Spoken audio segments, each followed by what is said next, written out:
Dang, man. This is not the most emotional low life superstar episode to date. Like, Jesus, man. Heavy feels all around because the pressure.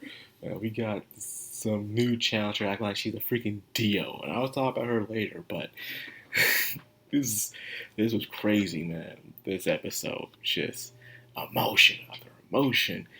A lot of things they need to fix with the pressure of winning Love Live this time, because each one is they're hiding secrets.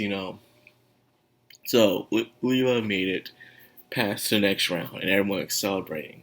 Until Cuckoo, who has not been herself the entire episode, discovered that Sunny Passion is not there because Sunny Passion let their guard down. They lost to this dark horse chick, man, who came out of nowhere.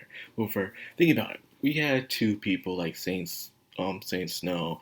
We had Arise with three people, and these Sunny Patches back to two. But they have a single person, one idol, to defeat. And this looks like someone who is not on your side. They're not looking for friendly competition. They're looking to destroy you. This middle schooler is just destroying people left and right, man. She took out Sunny Passion. God knows who else she took out. And so Leela is scared. They're scared, man. They don't know what to do.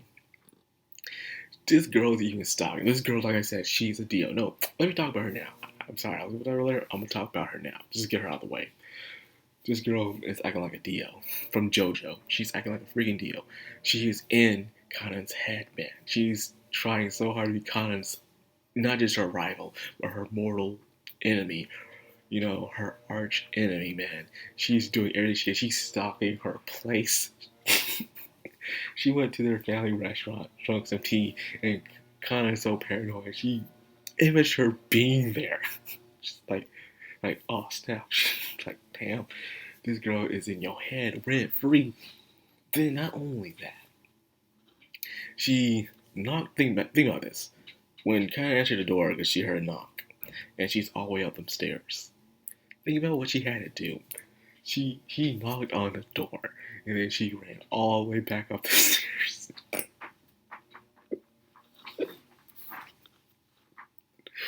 Really? That's what she did. She just ran back the stairs. Oh, she went over. So we meet again, my enemy. Oh my goodness, I could not. That scene could not leave my head. It could not leave my head. That's something Dio would do.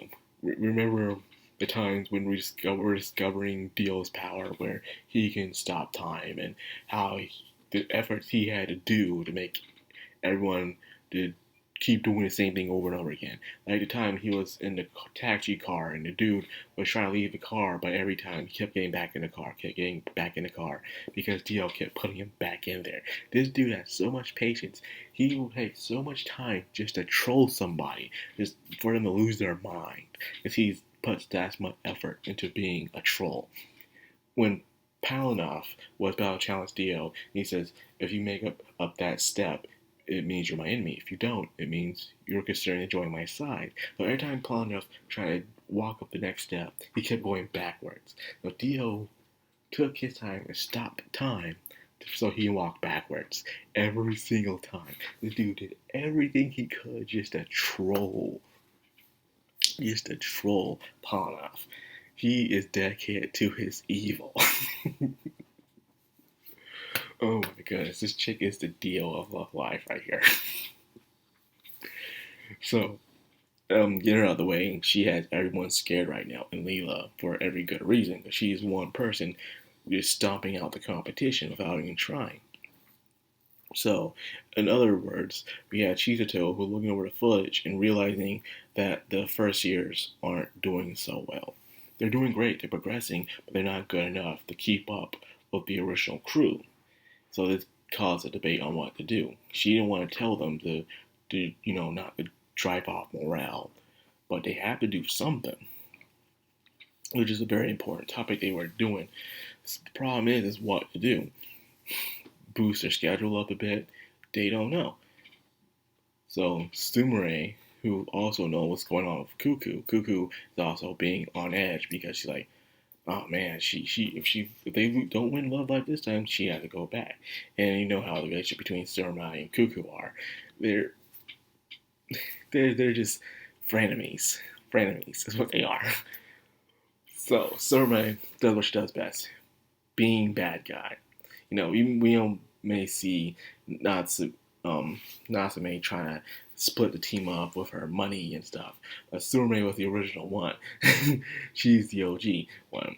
So Tsurume, it's time for me to play bad guy. You see how her little sister treats her, man? She's like, this is all so cute. Can I keep it?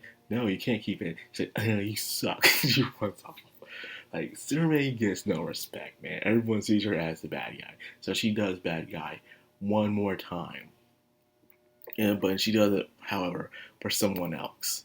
She does it for someone she didn't realize she would truly care about. Because you remember from last season, she was able to get the spotlight, and it was because of Cuckoo.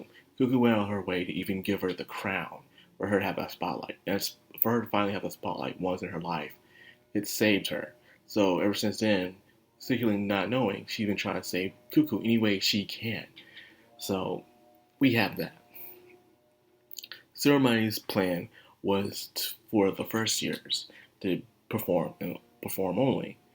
But however, it didn't seem like a good idea. So everyone's trying to hold it in, like, we can't conform, they're not ready yet. And then while she's holding in, her reason why she wanted to do it is because of Cuckoo, but she's hiding it by saying she just wants to get back in the show business. And doing this could make it her comeback, in a way.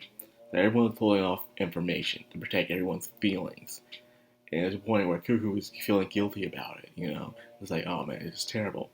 But however, little did they know, the first years were coming their own thing. At first, the first years were just used to being told what to do, you know. They'll just leave it to the senpais. They don't know what to do. But then May says, do we really want to do this? Are we okay with the senpais just doing everything for us? We gotta put ourselves on the line too. We're also part of this team. So they decided to go talk to Tsurume as well. And decided maybe we should let the first years do it. The senpais do it instead to win. Because they realized maybe we are holding them back. But either way wasn't going to work. And finally, the emotions finally hit a breaking point where Cuckoo and Tsurume finally met again. The emotions split out. You know, I thought in this moment, it would be Cuckoo the one to break down towards Tsurume, but instead it was the other way around. It was Tsurume who broke down in front of Cuckoo instead. And even saying, you know, I don't want you going back to Shanghai. I want you to stay here with me. Don't want to lose you. You know, those nice raw emotions. And it reminded me of the time, another time, you know, back in the day when we had Sunshine with Maury and Karen. Remember that time in Sunshine. So we have that. Now we have this moment being replayed again, but in my opinion, probably a better way. Or maybe I need to rewatch it just to make a justification. Either way, it was nice, pure, raw, and emotional emotion, which I loved so much. So they said, what to do, Kanan, our good, glorious leader? And Kanan was like, we do what we should have done in the first place. We sing together. We cannot let this woman break us. We cannot lose who we are because we're afraid. But at the same time, we gotta get better. So the next morning, they have a new schedule, a schedule that will break them to their limit, push them to their limit. Question is, will it be good enough to defeat this very, very Chinubio rival? Like, you know, this is the first time in Love Live history of the show where we have a new challenger rival comes out of nowhere, blows off the other rival. You know, we always keep the same rivals in each Love Live series, but never have we had a new one come around, take down the original rivals, and replace them as it. In first season of Love Live, the first one, they defeat Arise. The second one, Saint Snow didn't make it because of a little accident. I can't count Ijisaki as his own thing, but in this one, they got defeated by somebody else, and this person is better all on their own. Yikes, that's dangerous. So you see, I am just all hyped up right now about it. I can't wait to see what happens next, baby. Ooh, can't wait for it. It's gonna be nice. Oh man, it's amazing to have it all this time. I can never get tired of Love Live. Despite that, some people are angry, saying they're upset. Apparently, on my anime list, it's above the other Love Lives apparently, and some people won't see why it is. I can see why. It's his own thing. He's doing something different. Each Love Live is doing something different, despite how similar it may seem. They're all doing something different. Except for Nijisaki, that's just completely his own thing. That's top tier Nijisaki, but I can see why Superstar is getting more love than the other ones. It feels different in its own way. They all do, but you know what I'm saying. So anyways, that's like that for this video. I hope you guys enjoyed. If you did, like, comment, subscribe, and of course, hit that bell icon. This has been Madcrownxox. I'm Anime. Signing out.